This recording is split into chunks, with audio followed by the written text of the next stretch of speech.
Alright students, इस video में हम डिस्कस करने वाले हैं, ये आपका एड मैथ्स का ईयरली पेपर है। It's October November 2021 paper 1-3। Alright, तो इंशाल्लाह पूरा कवर करेंगे पेपर को और आपकी जो जो क्वेरीज होंगी वो भी एड्रेस होती रहेंगी। So let's start. ऑलराइट, पहला question it's from the cubic graphs. On the axis below, sketch the graph of y equals to -1/4 2x plus 1 x minus 3x plus 4। सबसे पहला काम पता है हम क्या करेंगे, हम यहाँ पे निकालते हैं इंटरसेप्ट। कैसे निकालते हैं, बहुत सिंपल है। आपने पहले क्या करना है भाई, आप पहले ये कहें कि अगर मैं यहाँ पर x को 0 प्लेस कर दूँ, ठीक है ना, x को मैं 0 प्लेस करूँ तो क्या आंसर आएगा। तो हाइपोथेटिकल अगर हम देखें इक्वेशन को, तो y की इक्वेशन क्या है हमारे पास, y इज इक्वल्स टू -1/4। अब जहाँ पर भी x होगा वहाँ पर मैं 0 प्लेस कर दूंगा, ठीक है। तो 2x प्लस 1 में 2 इंटू 0 0 हो जाएगा, तो क्या बचेगा आपके पास, खाली 1 बचेगा। x माइनस 3 में क्या बचेगा, -3 बचेगा। और x प्लस 4 पे बचेगा आपके पास खाली 4। ये क्या किया मैंने, x को 0 प्लेस कर दिया। सिंप्लीफाई करते हैं तो 4 और 4 कैंसिल हो जाएगा, 3 1 आर 3, तो ये आएगा +3। तो इससे आपको ये मालूम हुआ कि जब मेरे पास y इंटरसेप्ट होगा, मतलब x 0 होगा, तो जो पॉइंट आएगा मेरे पास दैट विल बी 0,3। तो ये मेरा कोऑर्डिनेट आ गया 0,3, ठीक है। अब जैसे मैंने x को 0 पुट किया है, ऐसे ही अगर मैं y को 0 पुट करूंगा to find out the x intercept. क्योंकि आपके पास क्यूबिक ग्राफ है तो ये ग्राफ x को 3 दफ़ा कट कर रहा होगा, ठीक है। तो मैंने अपनी इसी इक्वेशन में y इक्वल्स टू -1/4 में y की जगह मैंने 0 प्लेस कर दिया, तो ये आएगा मेरे पास -1/4। अब 2x प्लस 1 होगा क्योंकि मैंने y को 0 प्लेस किया है, x माइनस 3 भी होगा और मेरे पास x प्लस 4 भी होगा, ठीक है। अब जब मैंने 0 कर दिया तो यार ये 4 वहाँ जाएगा तो 0 हो जाएगा। तो मेरे पास बचेगा क्या, मेरे पास बचेगा 0 equals to 2x plus 1 bracket x minus 3 bracket x plus 4। तो अब मैं इन तीनों को 0 से इक्वेट करता हूँ, तो मैं ये कहूँगा कि यार 2x प्लस 1 बराबर होगा 0 के, ठीक है। फिर x माइनस 3 बराबर हो जाएगा 0 के और x प्लस 4 बराबर हो जाएगा 0 के। अब ये सब काम करने का फ़ायदा क्या हुआ, देखिए यहाँ पे मुझे x की वैल्यू मिल गई। -3 वहाँ जाएगा तो क्या हो जाएगा भाई, बहुत सिंपल है, +3 हो जाएगा। तो आपको पॉइंट मिल गया x का +3। तो इसका मतलब ये हुआ कि मेरा ग्राफ यहाँ पे कट कर रहा होगा, दैट इज 3,0। इसी तरह जब मैंने +4 को शिफ्ट किया तो ये आ रहेगा मेरे पास x इक्वल्स टू -4। मैंने ग्राफ को पुट किया तो ये आ रहेगा मेरे पास -4,0। और जब मैं 2x प्लस 1 को इक्वेट करूँगा तो ये आएगा x इक्वल्स टू -1/2। इसका मतलब है एक पॉइंट आएगा मेरे पास यहाँ पर ना -1/2। ये मेरे पास 3 पॉइंट्स आ चुके हैं और अब मैंने इनसे ग्राफ प्लॉट करना है। पहले स्टेप केयर हमारा कर्व आखिर बनेगा कैसे, बहुत सिंपल सी बातें बताऊँ आपको। देखिए अगर मैं तमाम x को मल्टीप्लाई कराऊँ तो मेरा जो कोफिशिएंट आएगा x क्यूब का वो आएगा माइनस के साथ, ठीक है। जब मेरा x क्यूब का कोफिशिएंट माइनस आता है तो मेरा कर्व जो बिहेवियर फॉलो कर रहा होता है ना, वो ऐसा बिहेवियर होता है, ये ऐसे फॉलो कर रहा होगा, इस ट्रेंड में चल रहा होगा। तो मैंने अपने पॉइंट्स को भी ऐसे कनेक्ट करना है। तो मैंने पहले क्या करना है, मेरा बिहेवियर जो होगा कर्व का वो इस ट्रेंड को फॉलो कर रहा होगा, ऐसे करके जा रहा होगा ये, ठीक है। ये ऐसे मीट करेगा, पॉइंट को ऐसे मीट करेगा, जहाँ पर ये कहीं टर्न होगा और ये इस पॉइंट को मीटअप करके आगे बढ़ जाएगा। ऐसा कुछ हमारा कर्व बनेगा इस क्वेश्चन का। ये हमारे पास होता है जब हमारे पास x का कोफिशिएंट नेगेटिव होता है। अगर मान लीजिए आपके दिमाग में सवाल आ रहा है कि यार अगर x पॉजिटिव होता तो कैसे होता, क्यूब का कोफिशिएंट अगर पॉजिटिव होता, पॉजिटिव, तो हमारा कर्व जो बिहेवियर फॉलो करता है ना वो इस तरह कर रहा होता, ऐसे कर रहा होता। ये होता है जब एक्स क्यूब पॉजिटिव होता है और जब ये होता है जब आपका एक्स क्यूब नेगेटिव होता है। तो आपने इंटरसेप्ट निकाले और इंटरसेप्ट को प्लॉट किया आपने, फिर आपने बिहेवियर फॉलो किया और ये आपका ग्राफ कंप्लीट हो गया। You got your 3 marks. Alright, अगला part. A particle moves in a straight line such that its velocity v meter per second at time t seconds after passing through a fixed point. Now that is the condition word. At time t after passing through a fixed point, जब time 0 होगा तो displacement आपकी 0 होगी, is given by velocity is equals to e to the power 3t minus 25. Find the speed of the particle when t equals to 1. तो जब time की value 1 है तो आपने बताना उसकी स्पीड क्या होगी। तो सिंपल हम क्या करेंगे, हमारे पास वेलोसिटी तो दिया हुआ है, ठीक है जी। तो आपने velocity is equals to e to the power 3 1 or 3 and minus 25। Simplify करते हैं इसको, तो e to the power cube, you got the value of 20.08 minus 25. तो आपने 25 माइनस किया तो आपका आंसर आया -4.91. ठीक है जी, तो आपने कहा वेलोसिटी इज इक्वल्स टू -4.91 और यूनिट आ जाएगा आपके पास मीटर पर सेकंड. अब यहाँ पर मसला होता है, बच्चा समझता है कि ये आंसर है, बिल्कुल ये आंसर नहीं है. क्यों? वो कह रहा है आपको स्पीड. देखें, स्पीड डायरेक्शन पे डिपेंडेंट नहीं होता. तो अगर मैं आपको कहूँगा यार स्पीड का आंसर क्या होगा, तो स्पीड का आंसर आप देंगे 4.91 मीटर पर सेकेंड. रिकॉल करें जो डिफरेंस होता है हमारे पास स्पीड और वेलोसिटी का. वेलोसिटी में डायरेक्शन मैटर करती है, स्पीड में नहीं करती. So the value for speed is 4.9 metre per second. ये आपका answer. Moving towards the next one. Solve the equation cot square 2x minus pi over 3 equals to 1/3 और आपकी रेंज क्या है 0 से लेके x और पाई. अब यहाँ पर आप पहले क्या करें, पहले तो आप ये देखें भाई आपकी रेंज मॉडिफाई हो रही है, बात की जा रही है x की और यहाँ पर है 2x माइनस पाई ओवर 3. तो मैं रिकमेंड करता हूँ कि आप पहले रेंज निकाल लें. अच्छा, रेंज कैसे निकालते हैं? बहुत सिंपल है. देखिए, अगर मैं आपसे कह रहा हूँ कि x है तो x की वैल्यूज जो आपको दी है वो क्या है, वो 0 से लेके और 2 पाई होगी. ठीक है, मान लीजिए मैं आपसे कहूँ 2x क्या होगा. लेट सपोज, हालांकि मांगा नहीं, फिर मैं आपको एग्जाम्पल बता रहा हूँ. तो 2x क्या होगा, तो आप x की जगह 0 प्लेस कर दो, लोअर लिमिट जो है तो दैट विल बी 0. और जब आपने x की जगह अपर लिमिट प्लेस किया तो यू गेट 2 पाई. तो अगर मैं 2x निकालने के लिए x को प्लेस कर रहा हूँ तो मुझे जो लिमिट दी है वो क्या दी है, मेरा जो एंगल है वो क्या है मेरा एंगल है 2x माइनस पाई ओवर 3. अब जब मैंने x की लोअर लिमिट, मतलब जब मैंने 0 को प्लेस किया कहाँ पर, x की जगह पर, तो 2 इंटू 0 0 हो गया. 0 minus pi over 3 it's minus pi over 3. सही है भाई, सिंपल सा स्टेप है. क्या किया, जब आपने लोअर लिमिट निकालनी है तो लोअर लिमिट निकालने के लिए आपने सिंपल जहां पर आपके पास x था वहां पर आपने 0 प्लेस कर दिया, जो x की लोअर लिमिट थी. तो अगर लोअर लिमिट पे मैं आपसे कह रहा हूं कि 0 प्लेस करना है, तो आपको क्या लगता है कि अपर लिमिट पे क्या होगा? अब अपर लिमिट पे मैं x की जगह पाई प्लेस करूंगा. ठीक है ना, x की जगह पाई प्लेस करूंगा, तो कर लेते हैं. अब जहां पर भी मेरे पास x होगा वहां पर मैंने पाई प्लेस कर दिया, तो ये आ गया 2 पाई माइनस पाई ओवर 3. अगर अभी भी कंफ्यूजन है मैं जरा हाईलाइट कर दूं उसको. मैं x की इस वैल्यू को यहाँ पर प्लेस कर रहा हूँ, बस, और कुछ भी नहीं कर रहा. ठीक है, अब सिंप्लीफाई करते हैं. तो मेरे पास जो रेंज आ रही है वो आ रही है minus pi over 3, 2x minus pi over 3, और यहाँ पर एलसीएम में 3 2 6 पाई माइनस पाई. इसको मैं सॉल्व कर दूंगा और आपको कन्फ्यूजन हो रही है 2 पाई माइनस पाई ओवर 3.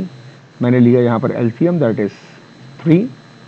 तो ये आ जाएगा 6 pi minus pi which is equals to 5 over 3 pi. ठीक है बेटा, तो ये आ गया मेरे पास 5 ओवर 3 पाई. तो ये मैंने अपनी रेंज को मॉडिफाई कर ली. रेंज मॉडिफाई करने से क्या होता है, जब हम वो अपना क्वाड्रेंट बनाते हैं, जो हमारे रिवॉल्यूशन होते हैं ना, वो या तो बढ़ जाएंगे या कम हो जाएंगे. ये होता है रेंज का ताल्लुक, और हमारे फाइनल आंसर में भी इसका इम्पैक्ट आता है.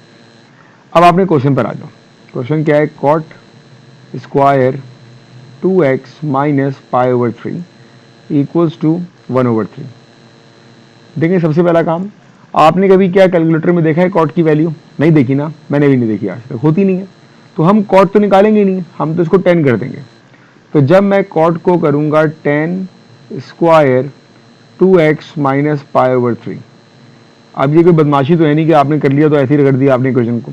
अगर आपने यहाँ 10 स्क्वायर किया है तो आपको यहाँ पर भी 3 करना पड़ेगा, जाहिर बात है, रेसिप्रोकेट कर दिया आपने. ठीक है जी, अब आप मुझे बताएं कि स्क्वायर का दुश्मन कौन है. मान लीजिए अगर स्क्वायर हमारा दोस्त है तो दुश्मन कौन होगा? दुश्मन will be the root part. तो आपने यहाँ पर और यहाँ पर रूट अप्लाई कर दिया. चले जी, रूट कर दिया. अब रूट का इम्पैक्ट क्या होगा मैं आपको बताता हूँ. यहाँ पर गलती क्या होती है, 2x माइनस पाई ओवर 3. अब जरा ध्यान से सुनिएगा, क्योंकि बच्चा इतना ओवरवेलमिंग हो जाता है पेपर में कि वो इसको लिख देगा प्लस √3 का जो आंसर आता है. मैं आपको √3 का पहले आंसर बताऊँ. ये आ रहा है 1.73. अब बच्चा लिखेगा 1.73 और समझ जाएगा ये आंसर है. नहीं, बिल्कुल भी नहीं. याद रखें कि अब यहाँ पर प्लस माइनस का साइन जरूर आएगा, क्योंकि आपने रूट को एंड किया है. ठीक है, अब यहाँ पर मैं इसको खजाने की तरह छुपा दूंगा. सही ना, इसको हम एंड पे निकालेंगे, ये खजाने की तरह हमारा छुप जाएगा, और इसको हम छुपा देंगे एक अल्फ़ाबेट अल्फ़ा में, एक सिंबल अल्फ़ा में छुपा देंगे. तो ये आ जाएगा 10 alpha is equals two plus minus 1.73. अब यहाँ पर क्या होना है आपको, यहाँ पर आपका एक स्टेप है, उसको हम कह देते हैं होशियार स्टेप. अब ये होशियार स्टेप क्या है, यहाँ पर आप याद रखें कि ये प्लस माइनस जो है ना, ये प्लस माइनस सिर्फ और सिर्फ इसलिए है ताकि आप क्वाड्रेंट को पहचान सको बस। अगर आपने अल्फा निकालते हुए इस साइन को कंसीडर कर लिया तो समझ जाएं आपका सवाल गलत हो गया। इसका मतलब ये हुआ कि अगर मैं आपसे कहूं कि यार अल्फा निकालो तो alpha is equals to 10 inverse of 1.73। बस ये याद रखिएगा, प्लस माइनस कुछ नहीं आएगा, ठीक है। दूसरी बात, वैसे इंशाल्लाह आपको याद तो होगी लेकिन फिर भी मैं याद दिला दूं आपको कि आपका क्वेश्चन जो होगा ये रेडियन मोड पे चल रहा है इस वक्त, क्योंकि आपके पास 0 से लेके पाई आ रहा है। तो खुदा के वास्ते अपने जब आप इसको कैलकुलेट कर रहे हो तो अपने कैलकुलेटर को पहले आप डिग्री मोड से रेडियन मोड पे ले आइएगा। आई होप कि आप सबको ये काम तो आता होगा, ठीक है। तो मैं भी कैलकुलेटर को रेडियन मोड पे लेकर आ गया हूँ। अब मैंने क्या किया 10 इनवर्स ऑफ 1.73। जब आपने 10 इनवर्स ऑफ 1.73 किया आपको जादू से एक वैल्यू मिल जाएगी, वो वैल्यू होगी 1.046 रेडियन। ठीक है भाई, यहाँ तक बात क्लियर है आप लोगों को? आई होप कि यहाँ तक समझ में आ गई होगी। अब मैंने आपसे कहा था कि ये होशियार स्टेप क्या था, ये आपको बता रहा है खाली क्वाड्रेंट। अब हमारे पास दो केसेस बन जाएंगे, ठीक है। पहला केस, अगर 10 मेरे पास पॉजिटिव है, ये केस बना लेते हैं। और दूसरा केस, अगर 10 मेरे पास नेगेटिव है। अब इसका इफेक्ट आएगा क्वाड्रेंट्स के ऊपर। अगर 10 पॉजिटिव होगा इसका मतलब है हमारा जो क्वाड्रेंट है या तो वो फर्स्ट है या वो थर्ड है, और अगर 10 नेगेटिव होगा तो हमारा क्वाड्रेंट या तो सेकंड होगा या फिर हमारा क्वाड्रेंट फोर्थ होगा। अब अगर आपको क्वाड्रेंट का कॉन्सेप्ट नहीं है तो याद रखें हमारे पास ट्रिग्नोमेट्री में क्या होता है, ACTS। A stands for all functions, C for cos, T for tan and S for sin, ठीक है ना। ये आ गया first quadrant, second quadrant, third quadrant and fourth quadrant. तो ये हमारे क्वाड्रेंट्स हैं। पहले में सब पॉजिटिव है, दूसरे में साइन पॉजिटिव, तीसरे में tan पॉजिटिव एंड चौथे में हमारे पास cos पॉजिटिव होता है, ठीक है ना। तो अगर मैं कहूं कि 10 मेरे पास पॉजिटिव है, ठीक है जी, अब 10 पॉजिटिव आ गया, इसका मतलब क्या हो गया, इसका मतलब ये हो गया कि हम बात कर रहे हैं खाली फर्स्ट की और थर्ड की। मैंने फर्स्ट में और थर्ड में एक लाइन को रिप्रेजेंट कर दिया, और वो जो एंगल बन रहा है मेरे पास अल्फा, दैट इज 1.046। ये भी 1.046 और ये भी 1.046। इसी तरह मैं एक काम करता हूँ, मैं नेगेटिव में भी हाईलाइट कर देता हूँ। पर नेगेटिव में क्या फ़र्क होगा, मेरा जो क्वाड्रेंट होगा वो सेकंड और फोर्थ होगा।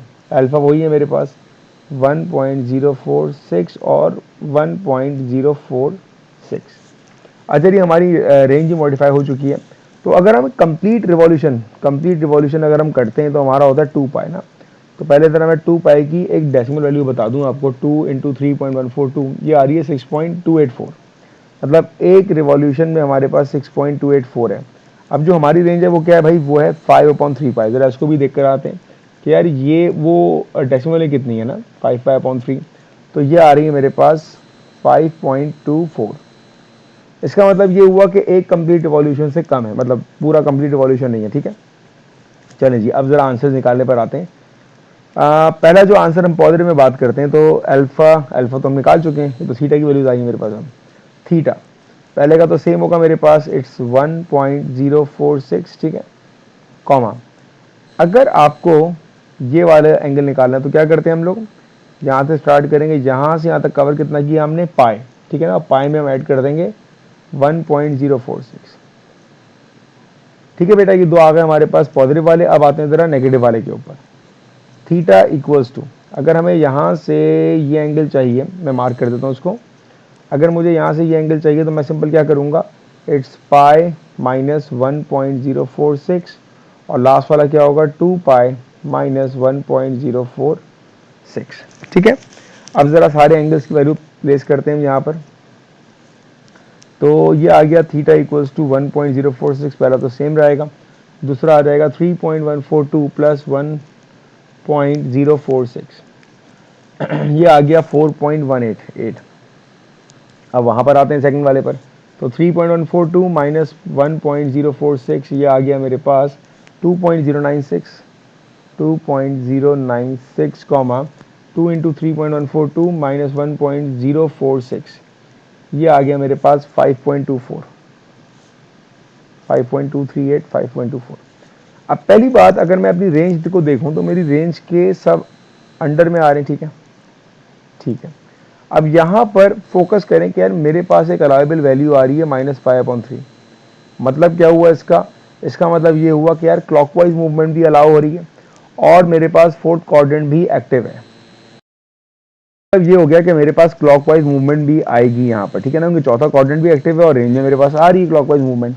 तो मैं क्लॉकवाइज का यहाँ स्पेशल बना लेता हूँ एक अलग से, ठीक है ना। तो मेरे पास जो क्लॉकवाइज मूवमेंट होगी वो ये वैल्यू है, ठीक है। और मेरा जो अपना एंगल है दैट इज 1.046, तो ये आ रहा है 1.046।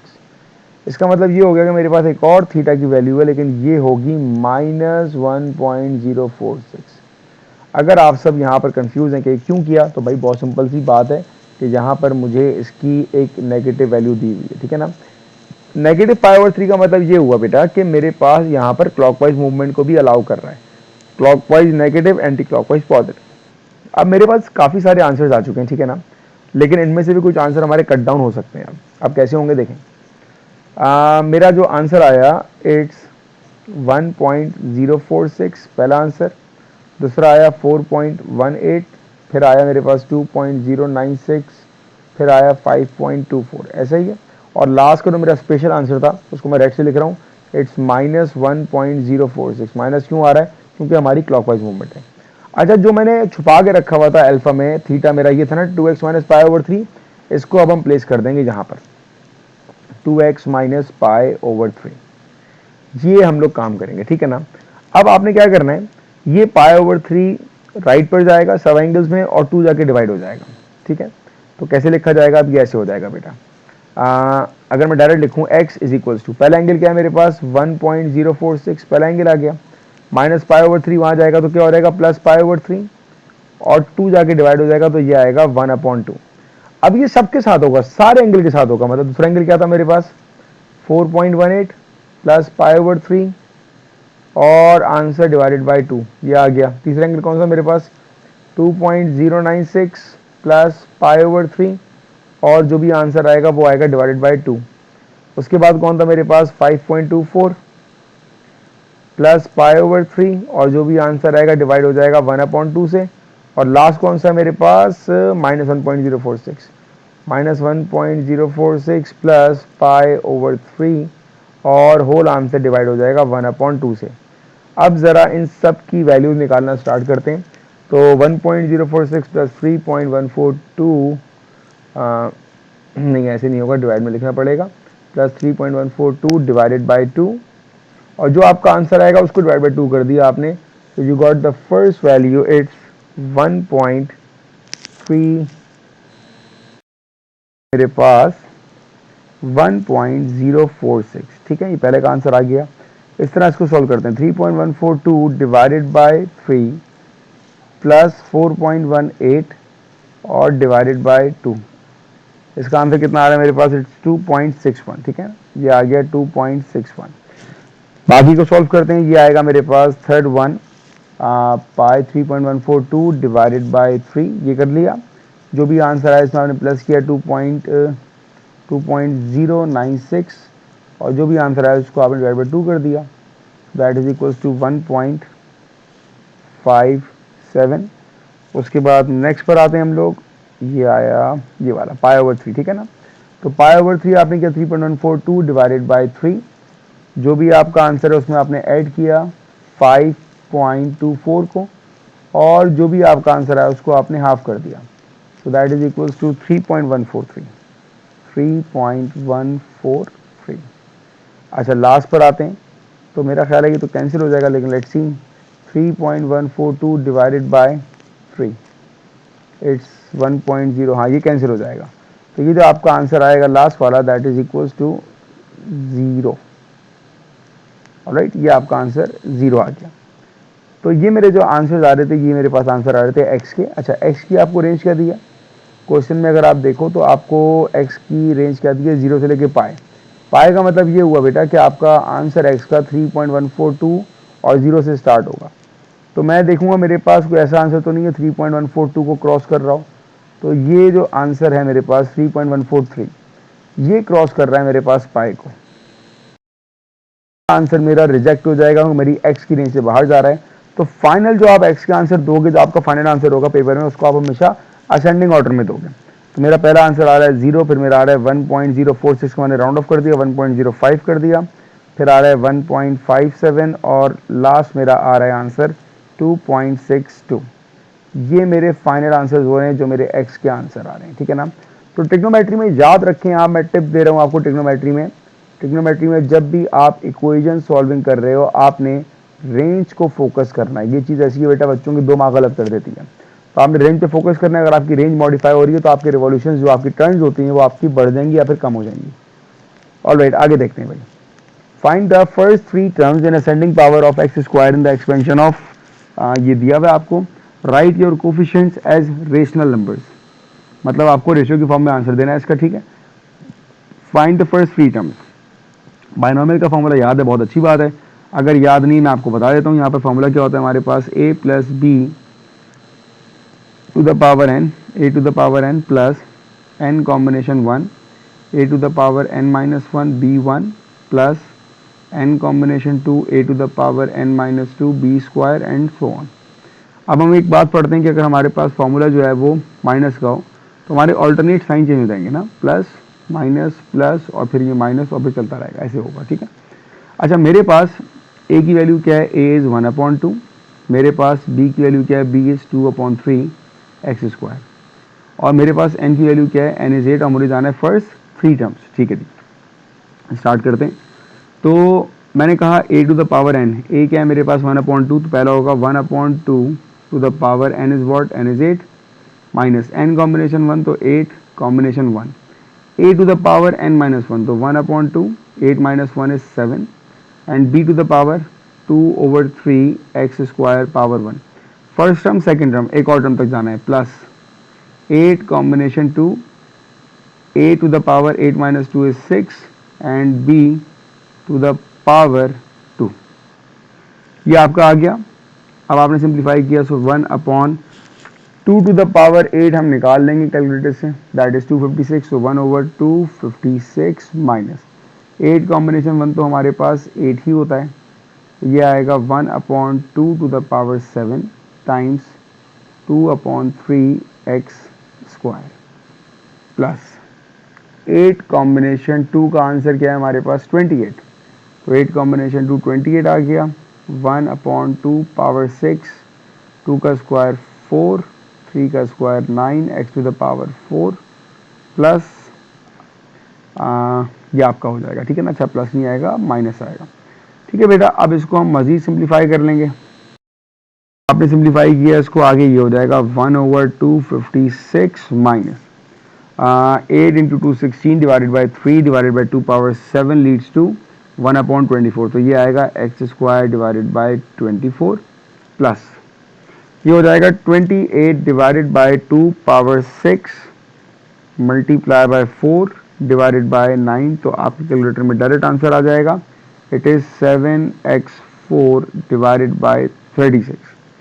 ये आपका सिंपल सा आंसर आ गया, काफ़ी इजी पार्ट था ये। आगे बढ़ते हैं। Find the coefficient of X square in the expansion of this. Alright, तो मैंने जो है इस वाले पार्ट को ऊपर सॉल्व कर दिया था, ठीक है ना। तो मैं एक काम करता हूँ कि इसकी जगह मैं इसकी जो एक्सपेंशन आई थी वो लिख देता हूँ।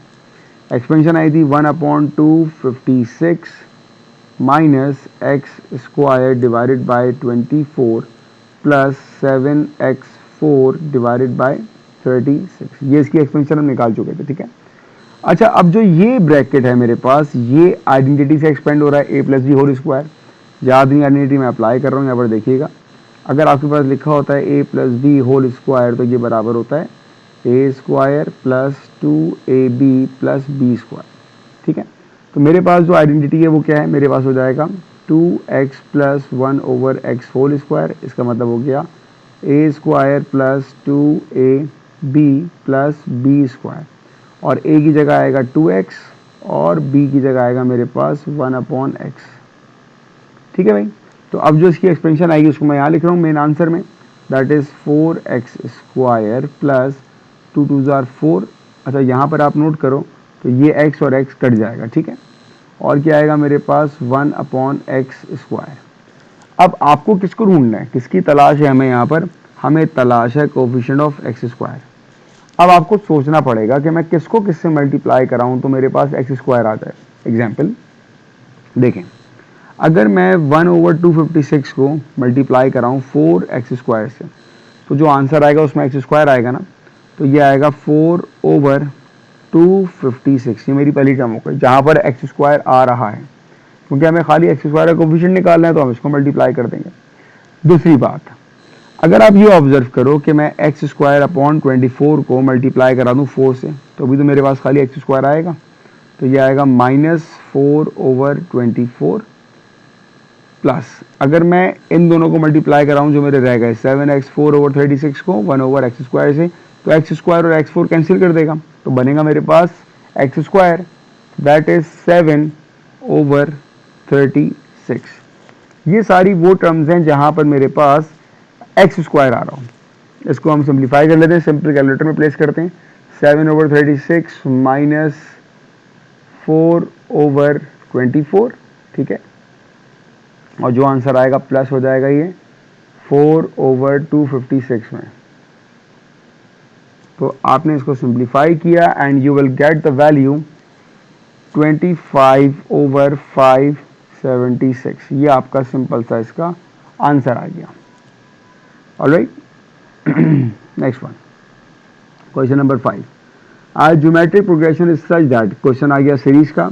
बात की जा रही है आपसे यहाँ पर किसकी, ज्योमेट्रिक प्रोग्रेशन जीपी की बात की जा रही है। Such that its sum to first 4 terms is 17 times its sum to 2 terms. तो पहले मैं रिकमेंड करता हूँ बच्चों को कि यार जो ये कह रहा है ना इसको लिखो। आप क्या लिखेंगे हम, सम टू 4 टर्म्स मतलब S4, sum to 4 term, first 4 term is, इसका मतलब होता है मैथ्स में इक्वल टू 17 टाइम्स, 70 को मल्टीप्लाई किया किससे, सम टू इट्स 2 टर्म्स S2। तो ये आपने कंडीशन लिख ली पूरी, जो यहाँ लिखी हुई है मैंने इसको मैथ्स की टर्म में लिख दिया, ये मैंने कंडीशन अप्लाई कर दी है, ठीक है ना। ये बड़ी काम की कंडीशन है आपकी।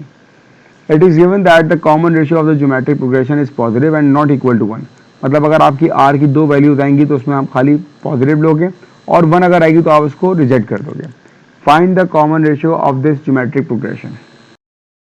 काम आपको क्या पता होना चाहिए, आपको सम का फॉर्मूला पता होना चाहिए। तो मेरे पास Sn क्या होता है, Sn is equals to a r to the power n-1 divided by r-1। Alright, ये फॉर्मूला आपको पता होना चाहिए, दैट इज मैंडेटरी। अब आपके पास अगर Sn है तो n आ रहा है, अगर ये S4 होता, अगर ये S4 होता तो मैं लिखता a r की पावर n की जगह आती 4-1 डिवाइडेड बाय r-1, ऐसे ही है ना। तो मुझे कंडीशन दी हुई है क्वेश्चन में, उसने मुझे क्या कहा, मैंने लिखा हुआ भी है that S4 is equals to 17 time S2, ऐसे ही है। और मैंने ये देखा कि यार S4 का जो फॉर्मूला मैंने बनाया था वो आया मेरे पास a, r मुझे नहीं पता, n क्या हो जाएगा यहाँ पर 4-1 divided by r-1, alright, is equals to 17 times. अब S2 का फॉर्मूला भी ऐसे ही बनाएंगे हम लोग, तो ये आएगा a r की power 2-1 divided by r-1, alright, ये मैंने बना लिया। अब मैंने ऑब्जर्व किया कि यार दोनों साइड पर ये a और a तो कैंसिल हो गया। अच्छी बात क्या हो गई, अच्छी बात ये हो गई कि r-1 और r-1 भी कैंसिल हो गया। तो अब मेरे पास एक इक्वेशन बन गई है जिसमें एक ही अननोन है, वो है मेरे पास r। तो अगर मैं इसको अरेंज करूँ, ये लिखा जाएगा r की power 4-1 equals to 17 times r to the power square -1। ये जो r पावर 4-1 है, r पावर 4-1, अगर मैं इसको ऐसे लिखूं, तो अगर मैं लिखूं इसको r की power 2 whole square -1 whole square, किसी को एतराज़ तो नहीं है, और अगर है भी तो क्या फ़र्क पड़ता है, चलें खैर। अब आपके पास क्या हो जाएगा, ये आपके पास लिखने का फ़ायदा क्या हुआ, क्योंकि ये बन गई आपकी आइडेंटिटी। कौन सी identity, a square minus b square equals to a plus b और a माइनस बी, राइट। तो इसका मतलब ये हुआ कि मेरे पास अगर r की पावर 4-1 लिखा होगा तो मैं इसको कह सकता हूँ ये लिखा है r स्क्वायर -1 और r स्क्वायर +1, ठीक है, is equals to 17 times r square -1। अब इसका फ़ायदा क्या हुआ, इसका फ़ायदा ये होगा कि r स्क्वायर -1 r स्क्वायर -1 आपका कैंसिल हो गया, बचा क्या, r स्क्वायर +1 इक्वल्स टू 17। अब ये बात तो इतनी मैथ पढ़ के आ गई होगी कि 1 मारा के माइनस हो जाएगा, तो r square equals to 16। Apply root on both side, तो r का आंसर आपका आएगा +4, क्योंकि उसने क्वेश्चन में कहा हुआ है कि r इज पॉजिटिव, तो आप -4 यहाँ ले ही नहीं सकते, तो आपके पास r का आंसर आ गया 4। ऑलराइट, ये आई थिंक क्लियर हो गया होगा आपको। अब क्या कह रहा है, given that the six term of the geometric progression is 64, find the first term. अच्छा जी, सिक्स टर्म, पहले आपको जीपी का फॉर्मूला पता होना चाहिए, T N is equals to A R N minus one. अब एक बहुत मुश्किल सवाल पूछने वाला हूँ मैं आपसे, देखिएगा। अगर ये टी एन है तो A R N minus one है। आपको क्या लगता है कि अगर ये टी सिक्स होगा तो क्या होगा? ए आर एन की जगह क्या आएगा? Six minus one. Very good, ये तो आपने बहुत मुश्किल सवाल हल कर दिया भाई। तो अब तो आपको सब पता ही है ना इसमें, आप तो आर निकाल चुके हो ऊपर। सिक्स टर्म आपको कितनी दी है? आपको 64 दी है। तो ये आएगा 64 इज इक्वल्स टू ए, बेचारा तो हमारा अननोन है। आर क्या हो जाएगा? आर हम निकाल चुके हैं, गलती से आ गया 4। 6 माइनस वन कितना आता है? 5। और यकीनन कैलकुलेटर यूज करना भी आपको अच्छी तरह आता ही होगा। 64 divided by 4 to the power 5 equals to A. Solve करने भाई, 64 divided by 4 to the power 5, तो the value for A is equals to 1/16। तो आपके पास ए का आंसर आ गया आसानी से 1/16 आंसर। क्लियर हो गया, कोई मसला नहीं होगा इंशाल्लाह। चलें आगे बढ़ते हैं। Explain why the geometric progression does not have sum to infinity. बहुत ही सिंपल सी बात है, अगर आप सम टू इन्फिनिटी का फॉर्मूला अप्लाई करो तो क्या होता है? A divided by 1 minus r क्या होता है? अब मसला ये, हम तो कह चुके हैं कि आर की वैल्यू हमारे पास 4 है, तो अगर मैं आर को यहाँ पर प्लेस कर दूँ 4, तो आंसर तो मेरा नेगेटिव में आ जाएगा, इसलिए यहाँ पर सम टू इन्फिनिटी आपका पॉसिबल ही नहीं है। तो ये आपका आंसर हो जाएगा, क्योंकि आर हमारे पास 1 से बड़ा है। चलें जी आगे। Question number 6 from permutation and combination. 5 digit number is made using the digit 0, 1, 2, 3, 4, 5, 6, 7, 8 and 9. No digit may be used more than one in any 5 digit number. Find how many 5 digit numbers are odd and greater than 70,000. अच्छा जी, दो condition आ चुकी हैं हमारे पास, एक odd की condition है और एक ग्रेटर देन 70,000 है। मुझे कितना बनाना है? 5 डिजिट नंबर। तो मैंने कहा 1 2 3 4 5। और इस क्वेश्चन को मैं केसेस बना के करता हूँ। अच्छा, केस बना के मैं क्यों करता हूँ? एग्जाम्पल देता हूँ आपको। मान लीजिए कि आपने कहा अगर मैं केस बनवा के ना करूँ तो उससे क्या फर्क पड़ेगा। देखें, आपको कह रहा है नंबर 5 डिजिट हो और नंबर ग्रेटर देन 70,000 हो, ठीक है ना। तो पहले अगर हम ऑड नंबर की बात करें तो ऑड नंबर का मतलब ये हुआ कि हमारे पास लास्ट नंबर पे 3 नंबर आ सकते हैं। नंबर के लिए मेरे पास लास्ट नंबर पे या तो 1 आ सकता है, अच्छा मैं ऑप्शन बता रहा हूँ आपको, 1 आ सकता है, 3 आ सकता है, 5 आ सकता है, 7 आ सकता है, 9 आ सकता है। ये ऑड नंबर्स हैं। अब देखिए यहाँ पर इशू ये है कि 7 जो है हमारा यहाँ भी आ सकता है और 7 हमारा यहाँ भी आ सकता है ना भाई। तो इसीलिए जब हमारे पास दो ऐसे ऑप्शंस हों तो मैं बिल्कुल हाईली रिकमेंड करता हूँ कि आप उसके केसेस बनाएं। अब ये केसेस बनाना बहुत ही सिंपल सी बात है। उसने मुझे कहा है कि number should be greater then 70,000, तो मेरे पास खाली 3 केसेस बनेंगे। या तो पहले पे 7 हो, 1 2 3 4 5, या 8 हो, 1 2 3 4 5, या फिर 9 हो। तो यहाँ पर मैं जो नंबर लिखने वाला हूँ रेड से, ये प्लेसमेंट नहीं है, ये नंबर फिक्स कर दिया। तो मैंने कहा पहले नंबर 7 आ जाए, या नंबर 8 हो, या नंबर 9 हो। अब मैंने फर्स्ट डिजिट इसका फ्रीज कर दिया। इसका मतलब ये हुआ कि अगर नंबर को 70,000 से बड़ा होना चाहिए और वो ऑड भी हो, तो अब मैं फोकस करूंगा खाली ऑड पर। अब मेरे पास ऑड के ऑप्शंस कितने हैं? मेरे पास 1 ऑड है, 3 ऑड है, 5 ऑड है, 7 ऑड है और 9 ऑड है। अब क्योंकि पहले केस में 7 मैं ले चुका हूं, तो अब मैं 7 ले नहीं सकता। इसका मतलब ये हुआ कि अब जो मेरा लास्ट नंबर है उसमें 4 नंबर जो बचे 1 3 5 7 9 में कोई एक नंबर आए। ऑलराइट, ये कंडीशन थी यहाँ पर कि अब जो मेरे पास नंबर बचे हैं 5 नंबर में से एक नंबर तो यूज हो गया, तो 4 नंबर बचे उसमें से कोई एक नंबर आए, ठीक है। लेकिन अगर आप 8 को देखो या अगर आप 9 को देखो तो इसमें कोई ऑड नंबर आपका यूज नहीं हो रहा। इसका मतलब ये हुआ कि अगर मैं 8 की बात करूं तो मैं 8 में कह सकता हूं कि यार यहाँ पर 4 ऑड नंबर हैं, उन 4 में से कोई एक आएगा। और 9 पे भी कहूंगा कि 4 ऑड नंबर हैं, उनमें से कोई एक आएगा।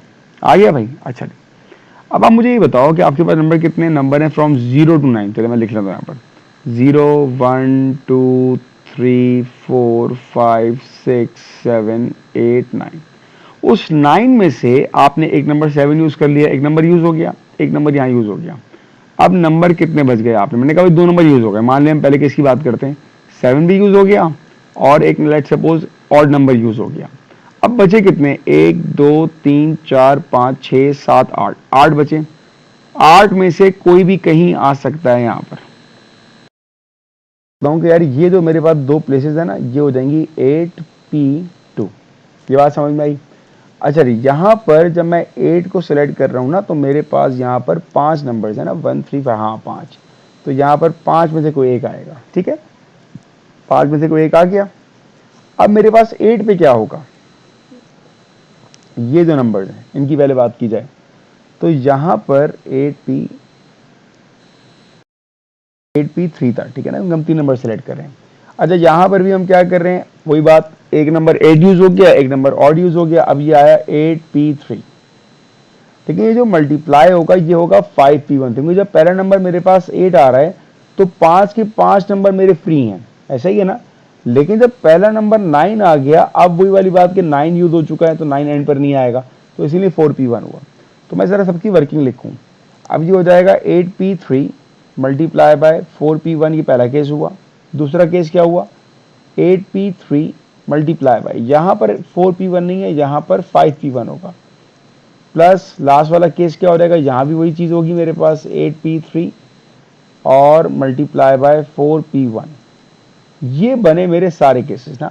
अब इसको सिंप्लीफाई करते हैं, 8p3 कितना आया, 336 मल्टीप्लाई बाय 4p1, तो 4 होगा, इंटू 4, तो ये आ जाएगा 1344। अच्छा, इसका भी 1344 होगा और इसका भी 1344 होगा, दोनों सेम है मेरे पास। बीच वाला जो 8 था ना वो चेंज है, तो 8p3 मल्टीप्लाई बाय 5p1, तो 5 होता है, तो ये आ गया 1680। सिंप्लीफाई कर लेंगे, आप दोनों को ऐड अप कर लिया, प्लस 1344 1344, तो आपका जो आंसर आ रहा है इट इज इक्वल्स टू 4368। तो ये आंसर आया मेरे पास 4368। तो याद रखें, कभी आपके पास सवाल है इसमें दो कंडीशन साथ में हो, जिस तरह यहाँ पर था कि भाई ऑड भी हो और इससे ग्रेटर भी हो, तो आप हमेशा केसेस में आगे करें, आपकी गलती का चांसेस हमेशा 0% हो जाएगा। आगे करते हैं। The number of combinations of n objects taken 3 at a time is 2 times the number of combinations of n objects taken 2 at a time. Find the value of n. Alright. तो पहले तो हम देखें हमें बोलना क्या चाह रहा है भाई। The number of combinations of n objects, कितने objects हैं, n, taken 3 at a time is, अच्छा taken 3 at a time, यहाँ तक एक पार्ट है, taken 3 at a time। इसका मतलब क्या होता है मैथ्स में, मैं बता चुका हूँ ऊपर भी, इसका मतलब होता है इक्वल्स टू, किसके इक्वल्स टू है, 2 times the number of combinations of n objects taken 2 at a time. Alright. तो बेसिकली n कॉम्बिनेशन 3 की बात कर रहा है यहाँ पर, ठीक है ना, और यहाँ पे बात कर रहा है n कॉम्बिनेशन 2 की। बस ये इतनी आसान बात को इतनी लफ्ज़ों में लिखी हुई है इसमें। अब इसके लिए आपको एक बैकग्राउंड फार्मूला पता होना चाहिए NCR का।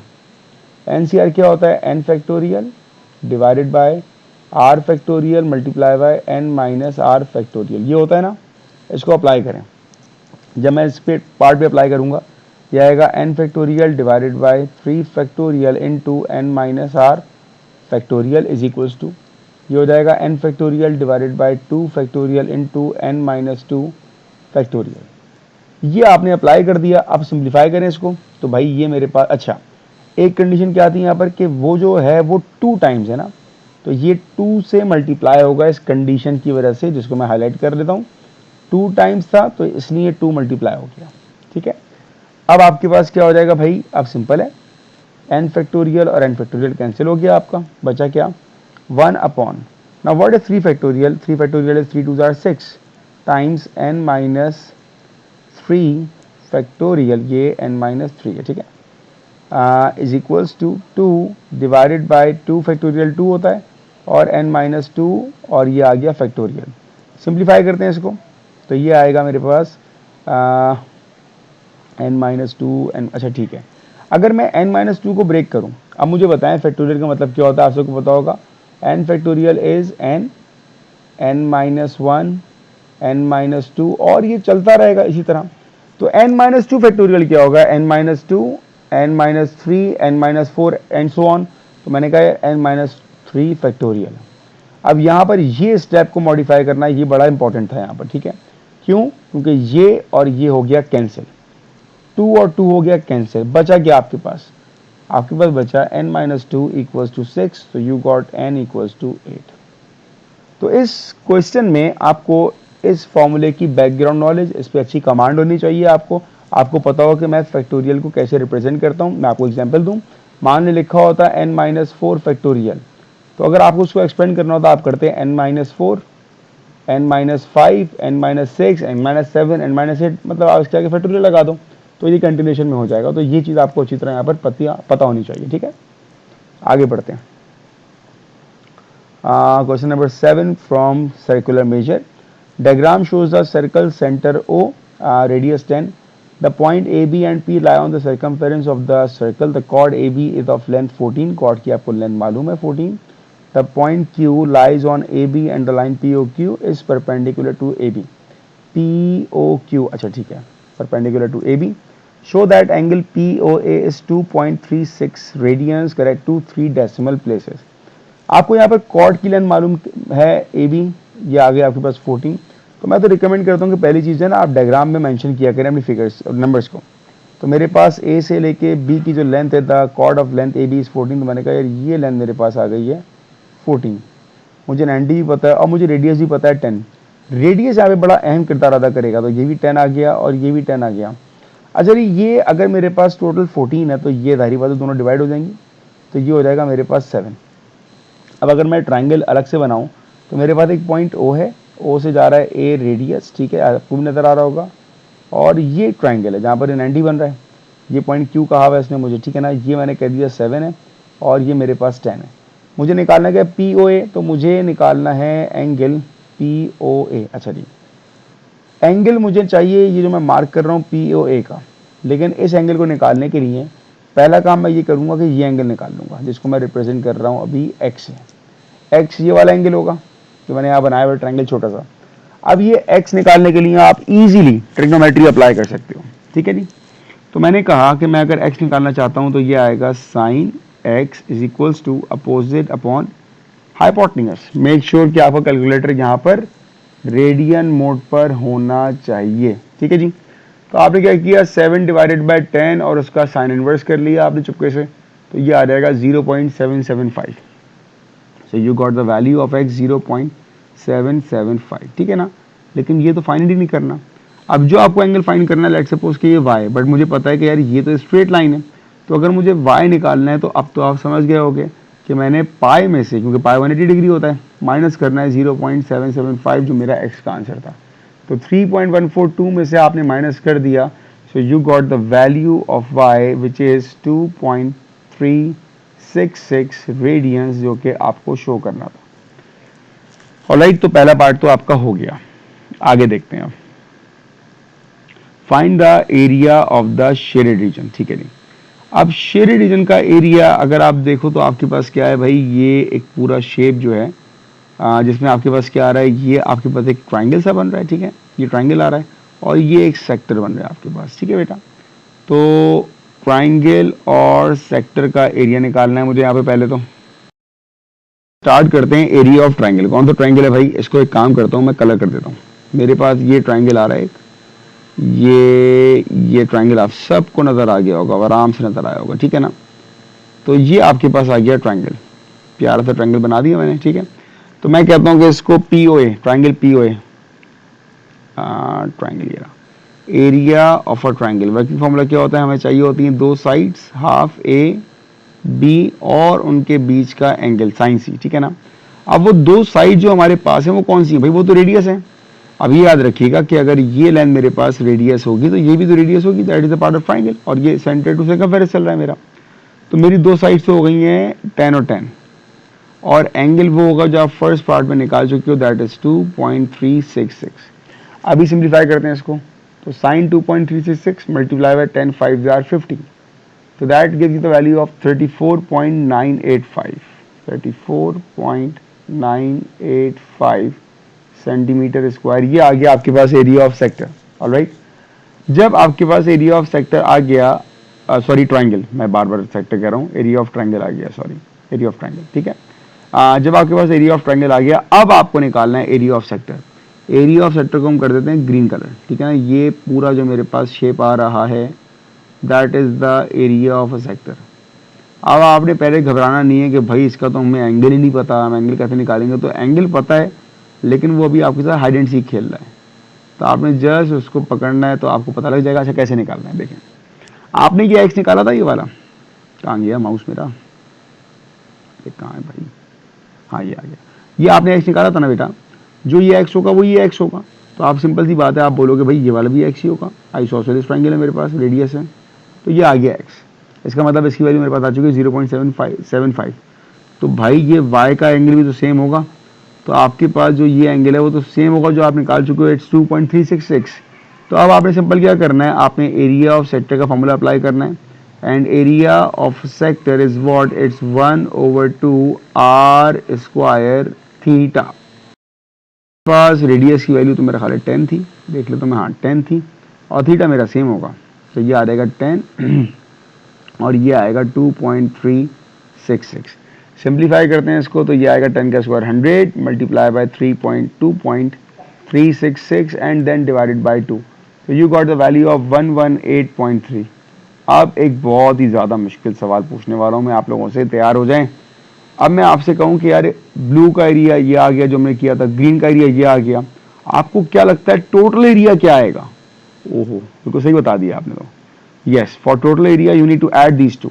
So just 34.985 plus 118.3 plus 34.985, and you got the value of 153.285 centimetre square. देखा, इतना मुश्किल नहीं है मैथ्स, अगर आपको उसको ऐड करना भी आ जाए।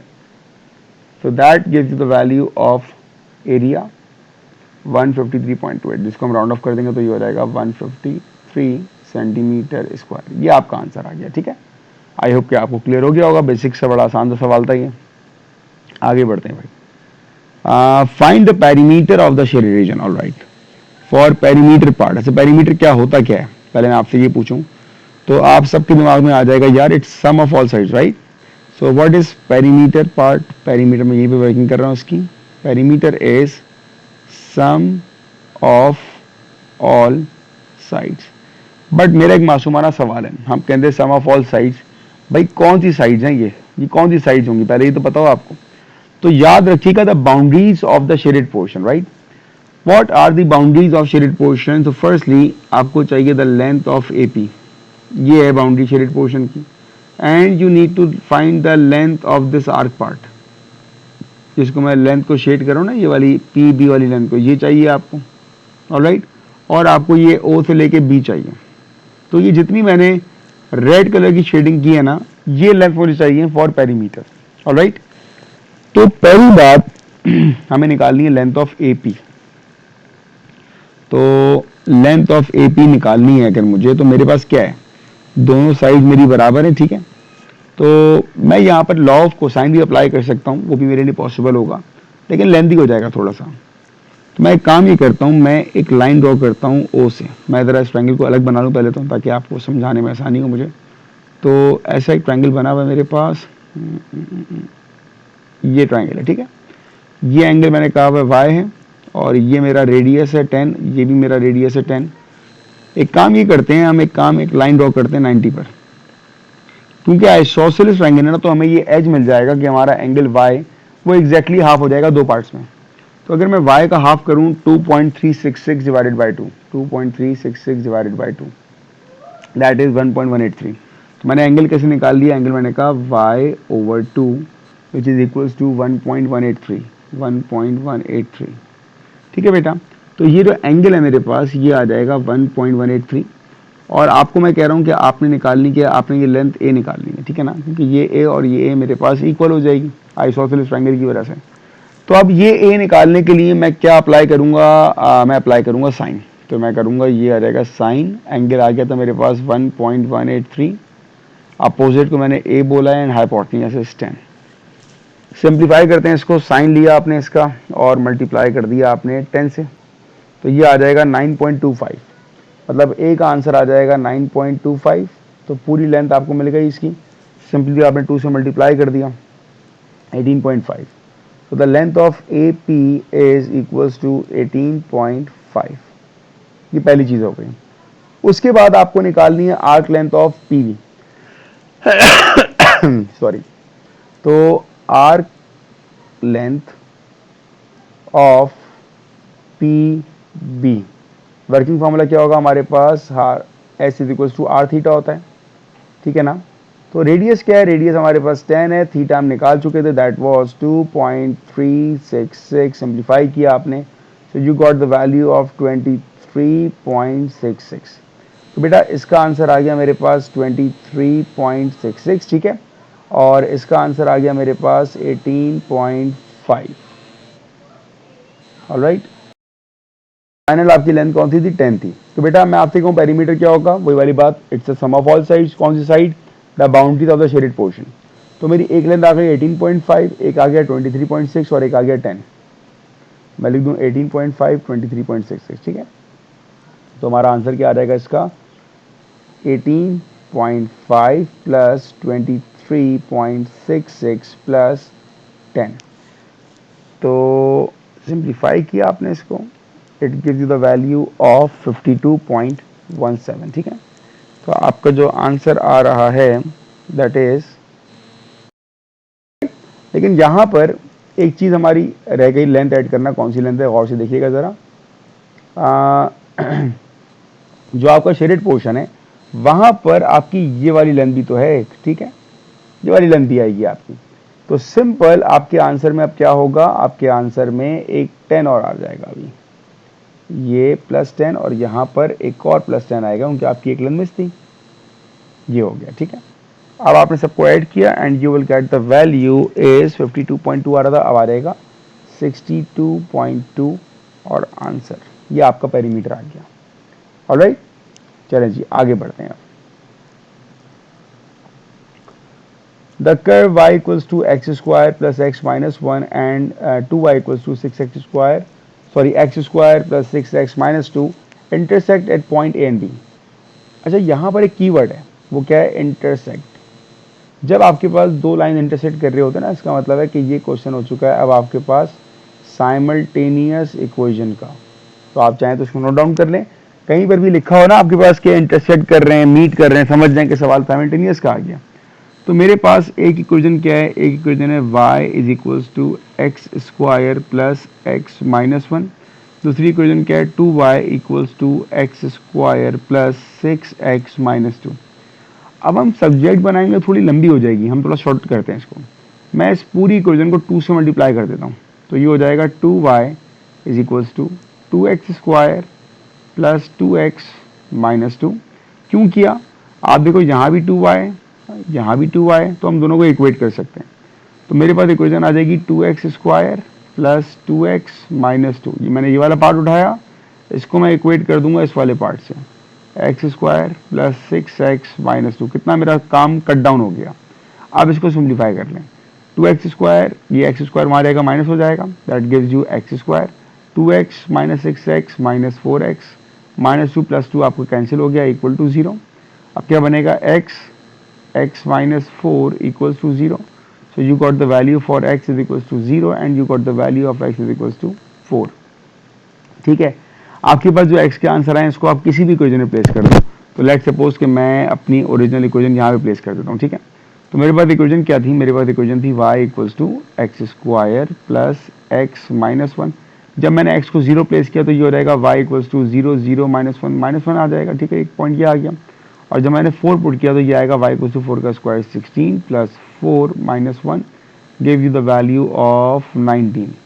तो मेरे कोऑर्डिनेट्स क्या हुए, मेरा कोऑर्डिनेट क्या हुआ, मेरा एक कोऑर्डिनेट लेट सपोज मैंने कहा a हो गया, जब x 0 था तो y आ गया -1, ये पहला पॉइंट आ गया। दूसरा मैं कह रहा हूँ b ले लेते हैं, जब x 4 था तो y आ गया मेरे पास 19। ये बात क्लियर हो गई। अब आपने क्या निकालना है, आपने निकालना है बेटा इसका मिड पॉइंट। तो मिड पॉइंट का फॉर्मूला क्या हो जाएगा, x1 मैं लिख देता हूँ यहाँ पर अगर आपको याद नहीं है। मिड पॉइंट हमारे पास होता है x1 plus x2 divided by 2 comma y1 plus y2 divided by 2। ये आपका मिड पॉइंट हो गया, ठीक है बेटा।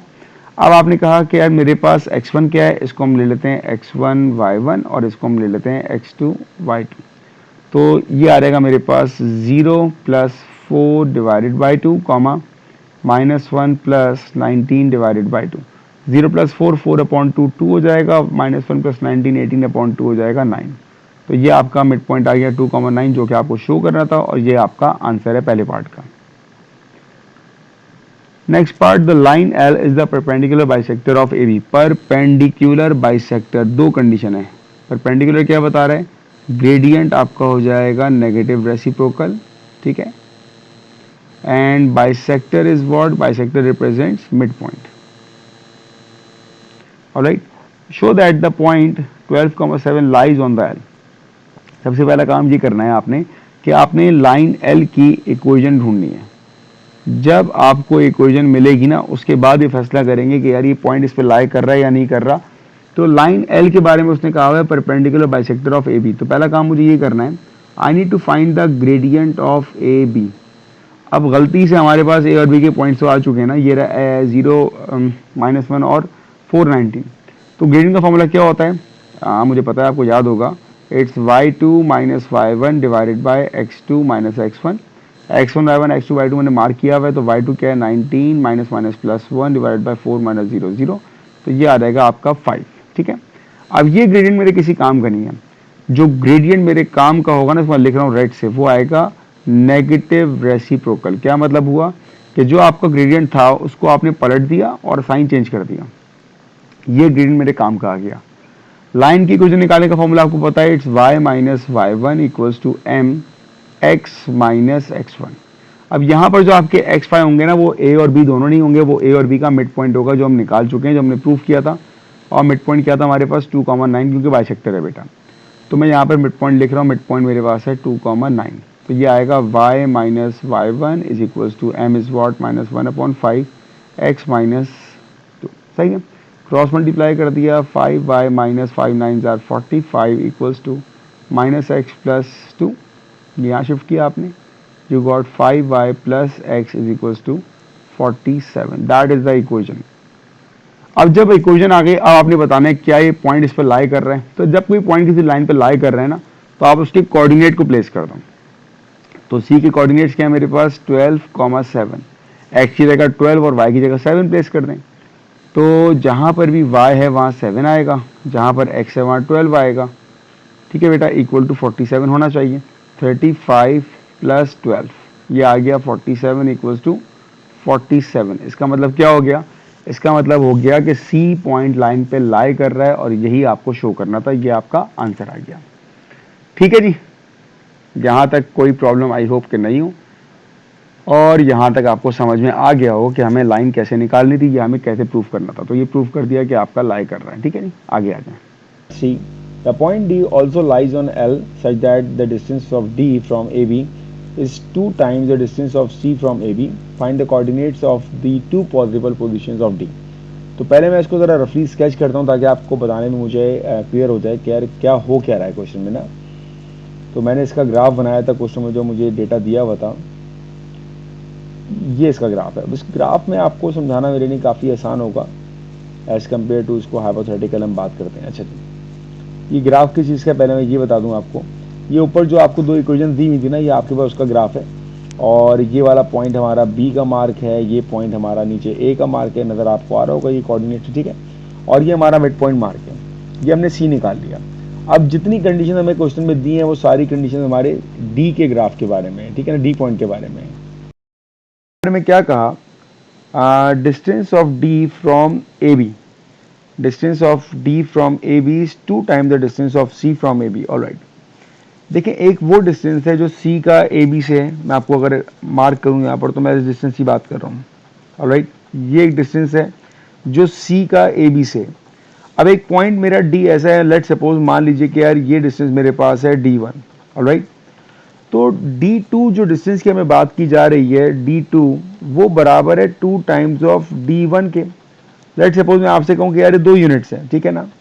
अगर ये 2 यूनिट्स है, तो डी पॉइंट कहाँ पर होगा, डी पॉइंट तब होगा जब ये इससे 4 यूनिट्स अवे हो जाएगा, तो डी पॉइंट जहाँ के लाई कर रहा होगा।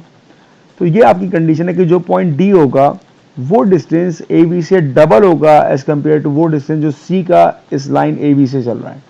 तो अगर ये आपका डी मैंने मार्क किया है D1, तो जो पॉइंट D2 होगा, लेट सपोज पॉइंट D2 ये मान लीजिए, लेट सपोज, तो ये जो आपका डिस्टेंस होगा ना, that is 2 times of D1। Alright, अब यहाँ पर आपको क्या क्या मालूम है, आपके पास एक पॉइंट है D, और D के कोऑर्डिनेट्स तो आपको नहीं पता, तो मैंने कह दिया D के कोऑर्डिनेट्स है मेरे पास x, y। ऑलराइट। और जो मेरे पास ये मिड पॉइंट है इसके कोऑर्डिनेट्स मैं निकाल चुका था ऊपर, मेरे पास थे 2,9, ठीक है। इसी तरह मेरे पास सी का पॉइंट ऊपर था, सी का पॉइंट था मेरे पास 12,7, ये निकाल लिया था हमने। तो सी का पॉइंट आ गया मेरे पास 12,7 और मेरे पास मिड पॉइंट है 2,9। अब मैं डिस्टेंस फाइंड कर रहा हूँ, ठीक है ना। पहले मैं इन दोनों पर डिस्टेंस अप्लाई करता हूँ। तो फॉर्मूला में पता है root of x2 minus x1 that is equals to 2 minus x whole square plus 9 minus y whole square, और इस पर भी लगाया डिस्टेंस फार्मूला मैंने, तो ये आ रहेगा 2 minus 12 whole square plus 9 minus 7 whole square, ठीक है बेटा। अब यहाँ पर आपकी लगेगी identity that is equals to 2 square is 4 minus 2 2 जार 4x plus x square plus 9 का स्क्वायर 81 माइनस 2 9 जार 18y प्लस वाई स्क्वायर, ये आ गया मेरे पास, ठीक है। और इसका मैं लगाऊंगा अगर तो ये आएगा 2 माइनस 12 माइनस 10 का स्क्वायर 100 हो जाएगा, और 9 माइनस 7 2 का स्क्वायर हो जाएगा मेरे पास 4। अब कंडीशन दोबारा लिखते हैं हम लोग। हम ये कह रहे थे कि d2 बराबर होगा 2 टाइम्स ऑफ d1।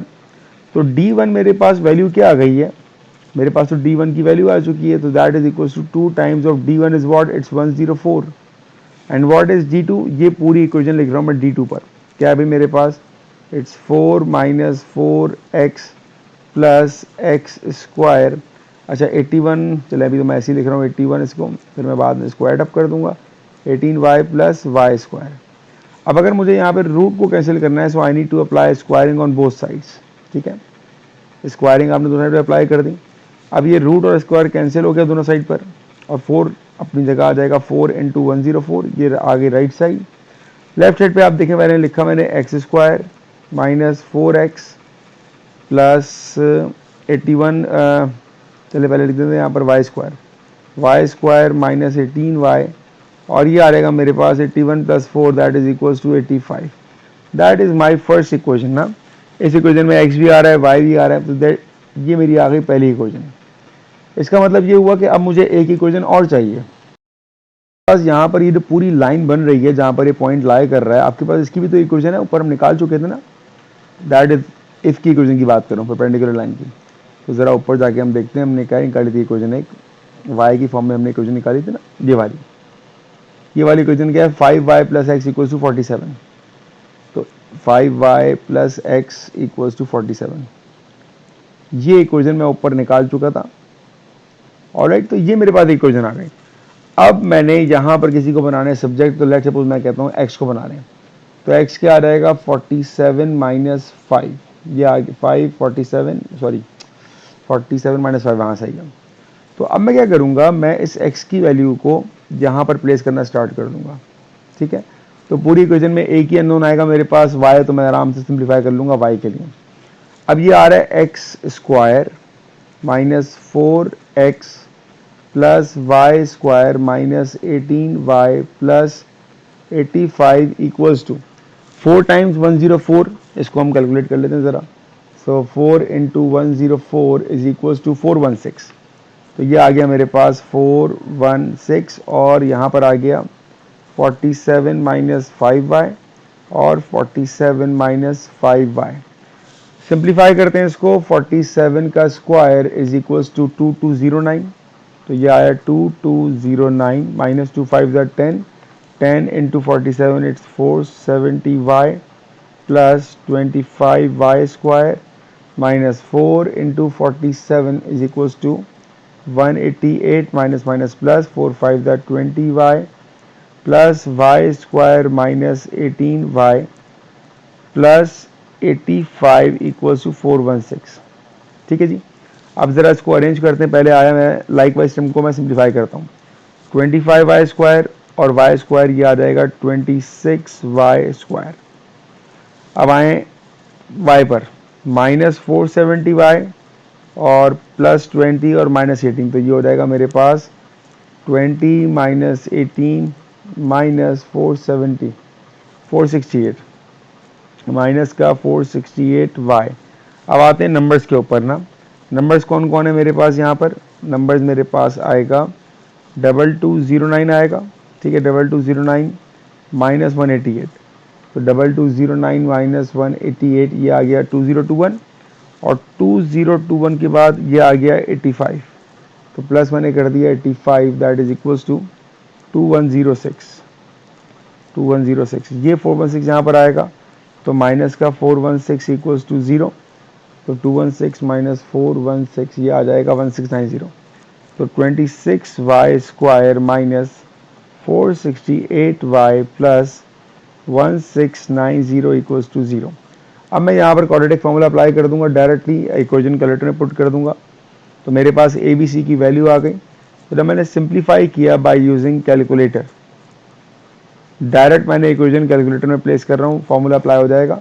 तो मेरे पास 26 आ गया, माइनस 468 आ गया, और मेरे पास 1690 आ गया। सिंप्लीफाई किया मैंने तो मेरे पास y का एक आंसर आ रहा है 13, और मेरे पास y का दूसरा आंसर आ रहा है 5। ये मेरे दो आंसर्स आ गए y के, ठीक है। इन दो आंसर्स को कहाँ प्लेस करेंगे, इस इक्वेशन में प्लेस करेंगे। So now x is equals to 47 minus 5, y की जगह आ गया 13, so 5 times 13 is 65, 47 minus 65 is -18, तो x का आंसर आ रहा है -18। तो जो मेरी पहली पॉसिबल पोजीशन होगी ना d की, जब x -18 होगा तो y मेरे पास 13 आएगा, ये मेरा पहला आंसर आया। दूसरा x is equals to 47 minus 5 times 13 नहीं होगा, अब क्या होगा 5 होगा, तो ये आएगा 47 माइनस 25, सो 47 माइनस 25 22 आ जाएगा। सो x इज इक्वल्स टू 22। तो जो सेकंड पॉसिबल पोजीशन होगी ना मेरे पास d की, दैट इज 22,5। ये आपके दो आंसर्स आ गए इस क्वेश्चन के, राइट। तो ये आपका आंसर कंप्लीट हो गया इसका। Moving towards the next question. Alright, when e to the power 2y is plotted against x square, a straight line graph passing through the points 4, 7.96 and 2, 3.76 is obtained, find y in terms of x। Alright, तो आपके पास ये जो values हैं किसकी है, ये 4 किसकी value हुई, 4 आपके पास एक्स स्क्वायर की वैल्यू हो गई, और ये आपके पास e to the power 2y की वैल्यू हो गई, ठीक है बेटा। e टू द पावर, ठीक है बेटा। मेरे पास इक्वेशन क्या होती है, इक्वेशन होती है y is equals to m x plus c, ये होती है हमारे पास इक्वेशन। अब यहाँ पर y की जगह कौन आएगा, y की जगह आएगा हमारे पास e to the power 2y is equals to m x की जगह आएगा मेरे पास एक्स स्क्वायर प्लस सी। अब मुझे यहाँ पर m और c फाइंड करने, तो पहला काम ये हुआ, मैं बात करता हूँ ग्रेडियंट की। ग्रेडियंट क्या होता है, y2 माइनस 5 तो ये आएगा 3.76 minus 7.96 divided by 2 minus 4। Simplify करें अगर इसको, तो ये आएगा 3.76 माइनस 7.96 डिवाइडेड बाय -2, तो that will give you the value of 2.1। ये आपका ग्रेडियंट आ गया। तो आपके पास ग्रेडियंट तो आ गया, अब सी निकालने के लिए क्या करेंगे, आप पॉइंट को प्लेस करेंगे। अब यहाँ पर गलती ये ना कीजिएगा, जो आपको पॉइंट दिया हुआ है ना वो आपके पास डायरेक्टली स्क्वायर की वैल्यू, तो आप मजीद स्क्वायर ना कीजिएगा इसका, ठीक है। तो मेरे पास ई पावर, लेट सपोज मैं यहाँ पर इस पॉइंट को प्लेस कर रहा हूँ, ठीक है। तो मेरे पास जहाँ पर ई पावर 2 है वहाँ आ जाएगा 7.96, ठीक है। एम स्क्वायर, एम की जगह क्या आ जाएगा 2.1, एक्स स्क्वायर की जगह आ जाएगा 4, और ये आएगा प्लस सी। अब सिंप्लीफाई करना है इसको भाई हम लोगों ने, तो पहले 2.1 को मल्टीप्लाई किया आपने 4 से, दैट गिव्स यू 8.4, 7.96 को माइनस कर दिया, तो you got the value of c, that is equals to minus 0.44।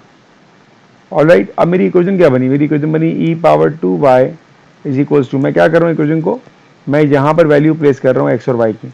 E power 2y equals to m क्या आया 2.1 एक्स स्क्वायर, और सी क्या आया माइनस 0.44। क्वेश्चन में मुझे कहा गया है कि मुझे y को इन टर्म्स ऑफ x बनाना है, तो मुझे y को बनाना है सब्जेक्ट, मतलब भाई मुझे ये e को हटाना पड़ेगा, ठीक है। e को हटाने के लिए आप क्या करेंगे, आप दोनों साइड पर ln को लेकर आएंगे। ये आ गया दोनों साइड पर ln मेरे पास, तो ये हो जाएगा मेरे पास 2y ln e क्या होता है हमारे पास, अगर आपको नहीं पता लिख दो तो मैं ln e हमारे पास 1 होता है, तो ये जो ln e आएगा हमारे पास ये 1 हो जाएगा, is equals to ln of 2.1 x square minus 0.44। Alright, तो हम ये कह सकते हैं कि y बराबर है ln of 2.1 x square minus 0.44, और ये 1/2 इसका यहाँ पर आ जाएगा। मेरा आंसर हो गया y in terms of x का। ठीक है, तो आई होप कि आपको समझ में आ गया होगा। It's simple linear law question. Moving towards the next part, find y when x is equals to 1। तो आपने सिंपल x की जगह 1 प्लेस करना है। So y equals to 1/2 ln of 2.1 x square, तो 1 ही हो जाएगा। 0.44 सिंप्लीफाई करते हैं इसको, so that is equals to 2.1 minus 0.44, उसका आपने ln लिया और जो भी आंसर है उसको आपने हाफ कर दिया। So you got the value of y, it's 0.253। तो काफ़ी सिंपल सा आपका आंसर था। बस ये पार्ट अगर आपका हो जाता तो नीचे वाला पार्ट भी आप कर लोगे। Using your answer equation from part A, find the positive value of x values. अच्छा, वैल्यूज की बात कर रहा है। For which the straight line exist. Value exist करेगी या नहीं करेगी ये आपको सिंपल पता है कैसे पता लगेगा? बहुत ही सिंपल। लेट सपोज मैं अपनी इक्वेशन लिख रहा हूँ y equals to 1/2 ln of 2.1 x square minus 0.44। ये आपकी इक्वेशन थी बेटा। अब मुझे एक बात ही बताएं, मान लीजिए कि अगर आपके पास ये ln के ब्रैकेट में नेगेटिव नंबर आ जाए, अगर ये नेगेटिव नंबर आएगा तो क्या सॉल्यूशन एग्जिस्ट करेगा? बिल्कुल भी नहीं करेगा। तो इसका मतलब ये हुआ कि अगर सॉल्यूशन पॉसिबल है, अगर ये स्ट्रेट लाइन है, तो मेरे पास 2.1 x square minus 0.44, it must be greater than equal to 0। It must be greater than equal to 0। अगर ये 0 से बड़ा होगा इसका मतलब है कि ln पॉसिबल है और ln आप सॉल्व कर सकते हो। ठीक है जी। अब कैसे करेंगे? अब सिंप्लीफाई कर लें यहाँ पर। You will gate 2.1 x square, ये वहाँ जाएगा, दैट इज इक्वल्स टू 0.44। यहाँ से आप निकालें x की वैल्यू, तो 0.44 divided by 2.1 give the value of 0.209, और उसका आप ले लेंगे रूट। तो मैं लिख दूँ यहाँ पर एक्स स्क्वायर इज 0.209, ये इसका आंसर आया था मेरे पास। ठीक है, और इसका रूट ले लिया मैंने। So root give you the value of x should be greater than equal to 0.4577, तो 458। x should be greater than equals to 4.58। ये आपका आंसर आ गया। जब x की वैल्यू इससे बड़ी होगी आप समझ जाएं कि आपका ln पॉसिबल हो जाएगा, और जब आपका ln पॉसिबल होगा तो आपकी लाइन एग्जिस्ट कर रही है। Alright, question number 10, a curve with equation y equals to f of x is such that d square y over dx square equals to this for x greater than 0. The curve has gradient 10 at the point this, show that when x equals to 11 dy by dx equals to 52. Alright, तो पहले मैं अपने question को देखूंगा। Question क्या है? D square y over d x square equals to 2x plus 3 to the power minus 1/2 plus 5। Right, आपने क्या करना है? All you need is to apply the sign of integration on both sides. तो जब मैंने integrate किया d square y upon d x को, तो what I will get? I will get d y over d x. Alright, अब आप इसको integrate करना चाहते हैं। इसको आप इंटीग्रेट नहीं कर सकते अभी, क्यों? क्योंकि फंक्शन का डेरिवेटिव साथ में है ही नहीं। भाई अगर मैं आपसे पूछूं कि यार 2x प्लस 3 का डेरिवेटिव क्या होगा, तो उसका डेरिवेटिव 2 हो जाएगा। तो अगर मुझे किसी फंक्शन को इंटीग्रेट करना पड़ता है, so I need to multiply and divide by its derivative part. अगर आपको इंटीग्रेशन मुश्किल लगती है तो मेरी और वीडियोस यहाँ पर मौजूद हैं चैनल पे, आप जाके देखें। आसान तरीन तरीका है इंटीग्रेट करने का, कोई फॉर्मूला याद करने की ज़रूरत नहीं है। ठीक है ना, खाली ये एक रूल याद कर लें, की एंड लॉक मैं प्रिंसिपल कहता हूँ उसको, कि जिस फंक्शन को आप इंटीग्रेट कर रहे हो अगर उसका डेरिवेटिव उसके साथ मौजूद है तो आप उसको इंटीग्रेट कर सकते हो। और इंटीग्रेट का मतलब क्या होता है? Add 1 in the power divide by total power. तो अब इस फंक्शन का इंटीग्रेट यहाँ पर मौजूद आ गया, डेरिवेट सॉरी। तो अब मैं कहूँगा इसका इंटीग्रेट क्या हो जाएगा? 2x plus 3 power minus 1/2 plus 1। Minus 1/2 plus 1 क्या होता है? It's 1/2, right. That is 1/2 divided by total power 1/2, और ये वाला 2 अपनी जगह है, मल्टीप्लाई बाय 2, प्लस 5 का इंटीग्रल क्या हो जाएगा? 5x। ठीक है ना, एंड देन प्लस c। 2 और 2 कैंसिल हो गया। So d y by d x you got is 2x plus 3 to the power 1/2 plus 5x plus c। अब आपको एक वैल्यू दी है d y by d x की, क्या यार आपके पास ग्रेडियंट कितना है? 10, जब x कितना है? 3। तो आपने ग्रेडियंट जहाँ था वहाँ पर 10 पुट कर दिया, और x की जगह आपने क्या पुट किया? 3। तो ये आएगा 2 time 3 plus 3 whole power 1/2 plus 5 time 3 plus c। ये सब कंडीशन क्यों? ताकि आप c निकाल सको। तो अब क्या रहेगा? 2 3 जार 6, 6 प्लस 3 9, 9 का रूट क्या होता है मेरे पास? 3। 10 plus 5 3 jar 15 plus c। 15 plus 3 18, 10 minus 18 minus 8 आपका आ जाएगा सी का आंसर। ऑलराइट, जब आपके पास माइनस सी आ गया, सॉरी सी का आंसर माइनस 8 आपका आ जाएगा, तो आप इजीली प्रूव कर सकते हो ये शो दैट। अब देखते हैं, अब मेरी इक्वेशन क्या हो जाएगी, मेरी इक्वेशन हो जाएगी dy over dx is equals to 2x plus 3 to the power 1/2 divide by तो कुछ है ही नहीं, वो तो 1 हो गया था हमारे पास, ठीक है, plus 5x and c is what, c is minus 8। अब यहाँ पर आपको x की जगह क्या पुट करना है, 11। तो जब आपने x की जगह 11 पुट किया तो आपकी इक्वेशन क्या हो जाएगी, that will be 2 times 11 plus 3 to the power 1/2 plus 5 times 11 minus 8। ये आपकी इक्वेशन हो जाएगी बेटा। अब ये आएगा 22 प्लस 3 25 की पावर 1/2 क्या हो जाएगा, it will be 5 plus 5 into 11 55 minus 8, 5 plus 55 60 minus 8 is 52। So that is your dy over dx, जो कि आपको शो कर रहा था, ये आपने शो कर दिया पहले पार्ट का answer. Alright, find fx। Alright, अब आपको फंक्शन फाइंड करना है, तो फंक्शन फाइंड करने के लिए आपने दोबारा उसको इंटीग्रेट करना पड़ेगा। पहले मैं अपना फंक्शन लिख दूं जो मैंने निकाल लिया था फर्स्ट इंटीग्रेट करने के बाद। हमारे पास आया था dy over dx is equals to 2x plus 3 to the power 1/2 plus 5x minus 8, ठीक है। अब मैं इसको दोबारा इंटीग्रेट कर रहा हूँ। जब दोबारा इंटीग्रेट किया तो ये मेरा आ जाएगा y is equals to, again वही वाली बात, इसको आप इंटीग्रेट नहीं कर सकते, you need to multiply and divide by your differentiation. तो ये आएगा 2x प्लस 3। अब 1/2 में अगर आप 1 ऐड करोगे it gives you the value of 3/2, तो ये आएगा power 3/2 divided by whole power 3/2 multiply by ये जो 2 हमारे पास था वो एज इट इज आ जाएगा, ठीक है।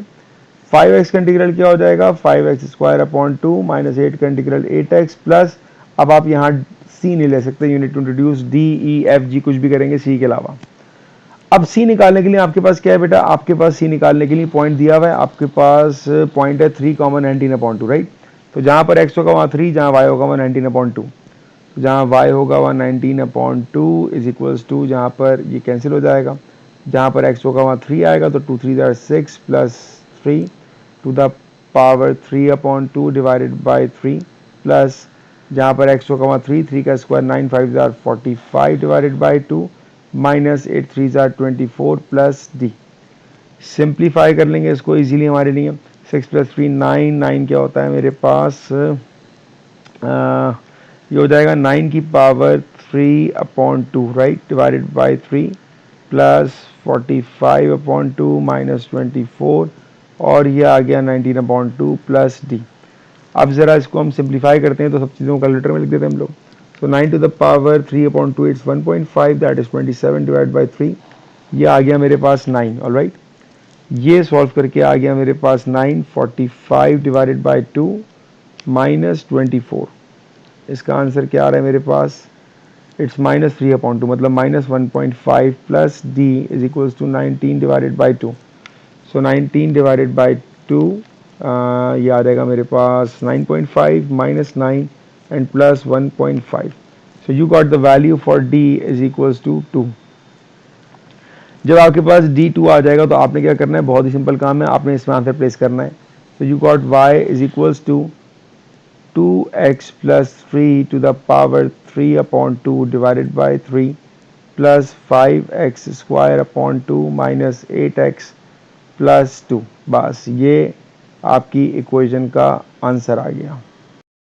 Moving towards the last question, a curve has equation y equals to x square minus 5 power 1 over 3 over x plus 1 for x is greater than minus 1, show that this, मतलब आपने इसको dy by dx करना है, ठीक है बेटा। तो पहले मेरे पास क्या है, y is equals to x square minus 5 to the power 1 over 3 divided by x plus 1, ठीक है। तो हम यहाँ पर क्वेश्चन रूल अप्लाई करने वाले हैं u अपॉन v वाला। तो हमारे पास u क्या है, u is x square minus 5 to the power 1 over 3। Derivate के रूल क्या होते हैं हमारे पास, डेरिवेट के रूल होते हैं भाई बड़ा सिंपल है, पहले पावर लिखते हैं, ऑलराइट, पहले पावर लिखें और फिर पावर में से 1 माइनस कर दें। तो यहाँ पे मैं वर्किंग कर भी रहा हूँ, अगर मैं 1/3 में से 1 माइनस करता हूँ so that gives you the value of -2/3, right. LCM लेने के बाद -2/3 आ गया। और फिर आपके पास जो फंक्शन है, फंक्शन क्या है मेरे पास, फंक्शन है x² - 5। फंक्शन का भी तो डेरिवेटिव आएगा, तो x का डेरिवेटिव क्या हो जाएगा, 2x। तो ये मेरा हुआ u डेरिवेटिव। और अगर मैं इसको थोड़ा सिंपल फॉर्म में लिखूं तो मैं लिख सकता हूँ इसको 2x divided by 3x² - 5 to the power 2/3। ये हो गया भाई u का काम सारा, ठीक है ना। अब आते हैं ज़रा v के ऊपर। v is what, v is the denominator part which is x+1, और v का डेरिवेटिव मेरे पास आ जाएगा सिंपल 1। ऑलराइट, अब लिखते हैं हम फॉर्मूला। फॉर्मूला क्या कहता है, v derivative of u minus u derivative of v, ये आपका फॉर्मूला आ गया। अब हमारे पास इस फॉर्मूले में तमाम चीज़ें आ चुकी हैं, ठीक है। अगर मैं आपसे कहूँ भाई v क्या है, तो v तो हम निकाल चुके हैं, v हमारे पास है x+1, तो v इज़ x+1। क्या आपके पास डेरिवेटिव ऑफ u है, तो डेरिवेटिव ऑफ u निकाल चुके हैं हम। It is 2x divided by 3 times x² - 5 to the power 2/3। v derivative of u minus u क्या है, x² - 5 to the power 1/3, and derivative of v आ गया 1 डिवाइडेड बाय v²। v² का मतलब क्या हुआ, ये आ जाएगा x+1 whole square.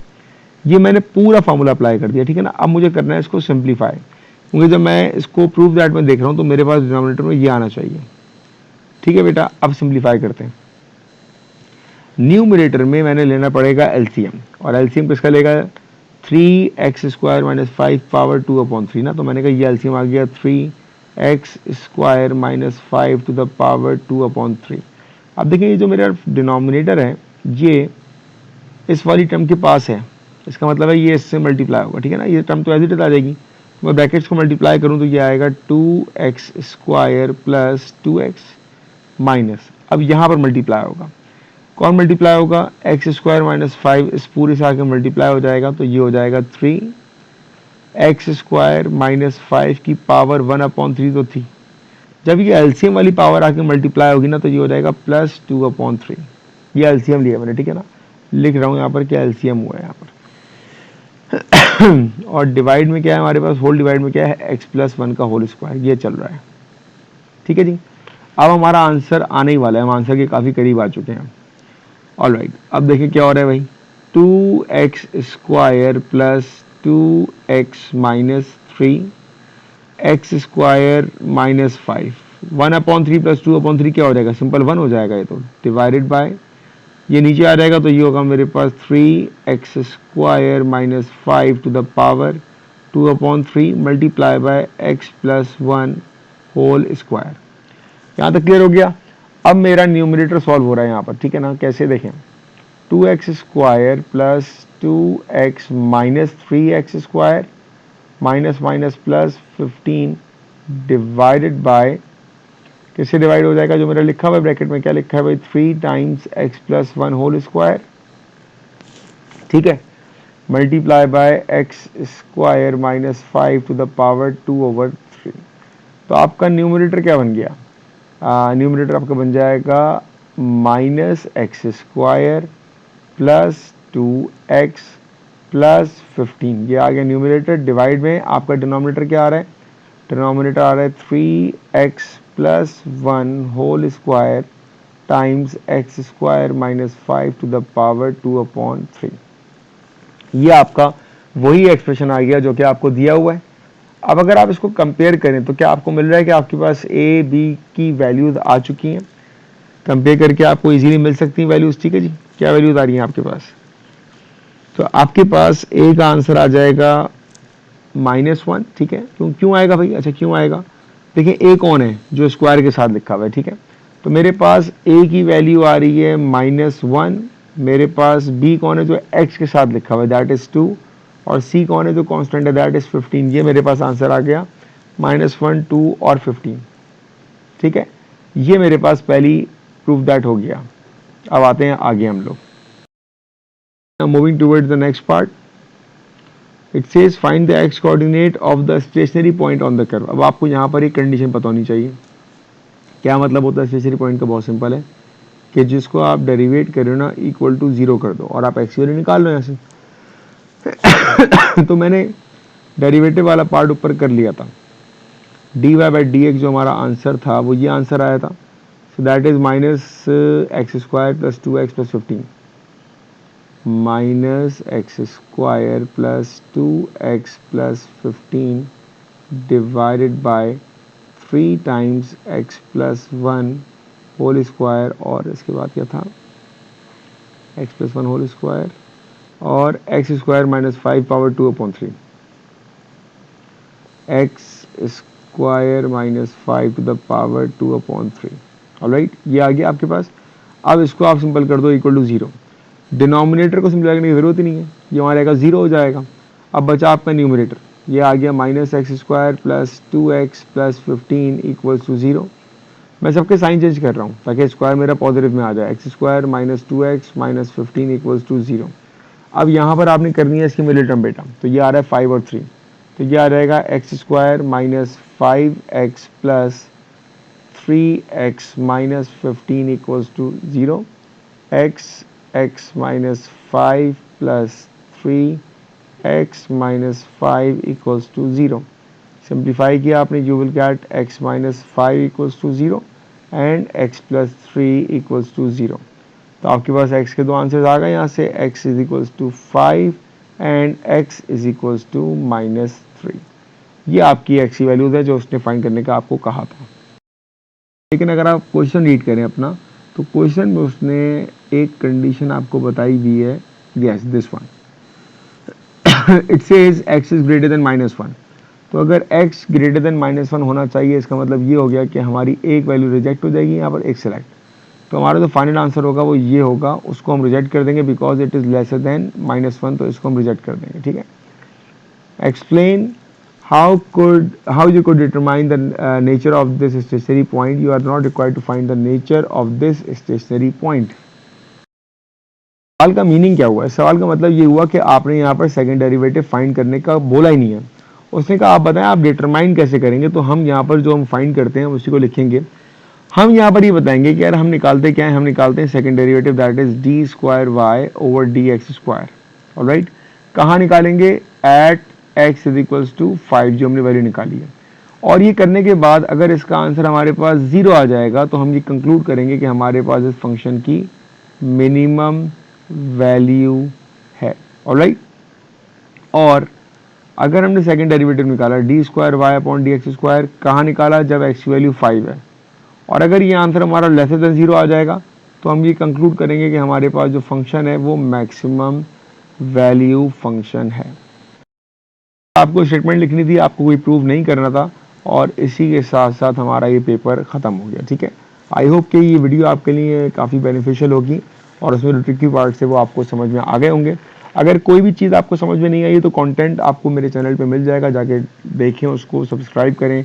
I hope कि आपके काम की वीडियो आपको मिल जाएगी और इंशाल्लाह नई वीडियो में हम नए ईयरली पेपर के साथ मिलेंगे।